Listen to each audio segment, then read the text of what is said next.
All right, let's talk about something you're doing right now without even thinking about it. Breathing. I know, sounds basic, right? But what if that one simple automatic thing you do is secretly the master key, the hidden lever that's steering your entire life? I mean, really think about it for a second. All those times you felt stuck, like you were just spinning your wheels trying to get what you want, what if it had nothing to do with your effort? What if the real reason, the root cause, was something you've been completely ignoring? Let's dig into that. Okay, look at this. This is where it gets really fascinating. On one hand, you've got what you want, right? Abundance, calm, success. You're thinking about it, maybe even saying affirmations. But on the other hand, your body is telling a completely different story. Your breath, if it's short and shallow, is basically screaming scarcity, panic, danger to your brain. And here's the crazy part. Your brain, it's always going to believe your breath over your words. Every single time. So why? Why does this disconnect even exist?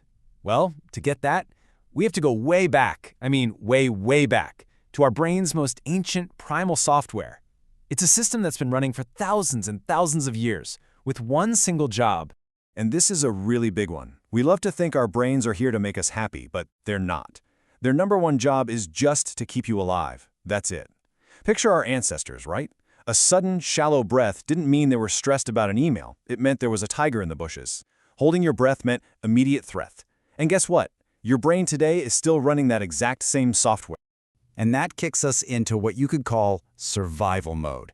When you're in that state, your primal brain is in the driver's seat. It could not care less about your positive thoughts or your vision board. Nope, it's only listening to one thing, the physical signals from your body. So if your breath is signaling danger, your whole system goes on lockdown, acting like you're being chased by a bear, even if you're just sitting in traffic. This right here. This is the reason so many self-help tools can feel like they're just not working. You can literally stand in the mirror and say, I am calm 100 times, but if your breathing pattern is signaling emergency, your brain will always believe the physical signal. It's like your body is speaking a language that's way older and way more powerful than the words coming out of your mouth. So the big question is, how do you get around this ancient programming? Well, that brings us to a technique, one that's so simple it's actually considered kind of dangerous. And not dangerous in a way that can hurt you, but dangerous because of what it switches off. Dangerous? A breathing technique? How? Well, just think about it. So much of our world is designed to run on our anxiety, on our reactivity. That constant feeling of, I need that or I'm not enough, it pushes us to do things. A person who's truly calm and present, they're a lot harder to control, a lot harder to push into making impulsive choices. And this technique, it cuts that cycle of reactivity right at the source. So let's be clear. The danger isn't to you. It's a danger to those automatic, fear-based habits that have been running the show for who knows how long. When you intentionally change your breath, you're basically hitting a bypass switch on your brain's fear center. And when that fear response goes quiet, you get the controls back. And this really gets to the heart of it. Creating the life you want. It doesn't fail because you don't want it enough. It fails because there's a part of you, a deep, primal part, that's hitting the brakes. It's resisting. It's trying to keep you safe by keeping you stuck in what's familiar. So the whole game isn't about trying harder. It's about getting that internal resistance to just stop. Okay, so enough theory. Let's get practical. How do we actually do this? We're going to walk through a really simple 4-breath journey together. And I really want to invite you to try this with me if you're in a space where you can. And please, don't think of it like a strict exercise. Think of it more like a quiet conversation you're about to have with your own nervous system, using a language it actually understands. All right, here we go. For the first breath, just a gentle inhale. You're telling your body, hey, I'm not running from anything. And then a longer, slower exhale, like you're letting go of a story you don't need to carry anymore. Now for the second breath. As you breathe, just notice the space, that little gap between your thoughts. And hey, if old fears or worries pop up here, that's okay. They're not here to scare you, they're just passing through, on their way out. Good. The third breath, this one is all about permission. Giving yourself permission to not fix anything, to not control anything, to just be for just a few seconds. And now, the fourth breath. See if you can feel that subtle shift. It's not happiness, it's not sadness, it's just this quiet, neutral presence.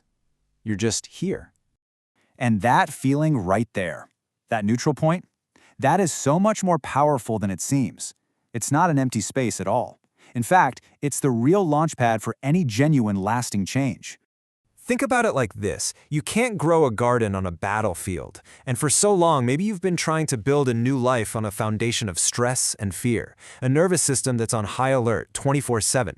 This neutral state, this is finally getting to calm, fertile soil. It's the place where the things you actually want can finally start to grow, without all that background noise of threat. And why does this work so well? Because your body keeps the score. It remembers. Those tough moments from your past, they're not just memories floating in your head. They are literally encoded into your physiology, into your breathing patterns, you know? That time you felt shamed and your breath got tiny? That moment you felt abandoned and you just held your breath? Those patterns get stuck. And so your body is physically reliving the past, day in and day out, even if your conscious mind thinks you're over. And that's the real genius here. This technique completely bypasses words, which your primal brain tunes out anyway. It speaks directly to your nervous system in the only language it's ever truly known: rhythm, pause, and silence. Which brings us to probably the most important idea of all. You can ask, you can wish, you can hustle all you want. But reality isn't responding to your requests, it's responding to your state of being. It's a mirror. If your internal world is running on a program of tension and survival, then that's what your external world is going to reflect back to you. This is about changing that internal program at the most fundamental level. So what this really calls for is a pretty radical shift in how we approach everything. It's about moving away from that culture of constant trying, constant pushing, and moving towards something much quieter, but infinitely more powerful. Just being present. You know, we're all taught that to change, you have to try harder. More hustle, more grind, more struggle. But what if that's all wrong? What if the most profound transformation happens, not when you push harder, but in that moment when you finally stop fighting yourself, when all the different parts inside you just stop being at war? That's alignment. And look at the difference this makes. You literally shift from reaction to response. A reaction? That's automatic. It's impulsive. It's your past wounds pulling the strings. But a response? That's different. A response is a choice. It comes from a place of presence. It's what happens when you create that little bit of space between what happens to you and what you do about it. And in the end, you start to realize that all that energy we spend trying to control everything and everyone out there, it's kind of a waste. True control, real power, it turns out it was never out there at all. It was right here in something so simple, just making peace with your own breath. So, I'll just leave you with this one last question to chew on. We spend our lives trying to create peace, trying to find calm, as if it's something we have to build from scratch. But what if? What if that peace is already there? What if it's your default setting, just buried under all the noise? And what if the only thing you actually have to do is simply stop disturbing it?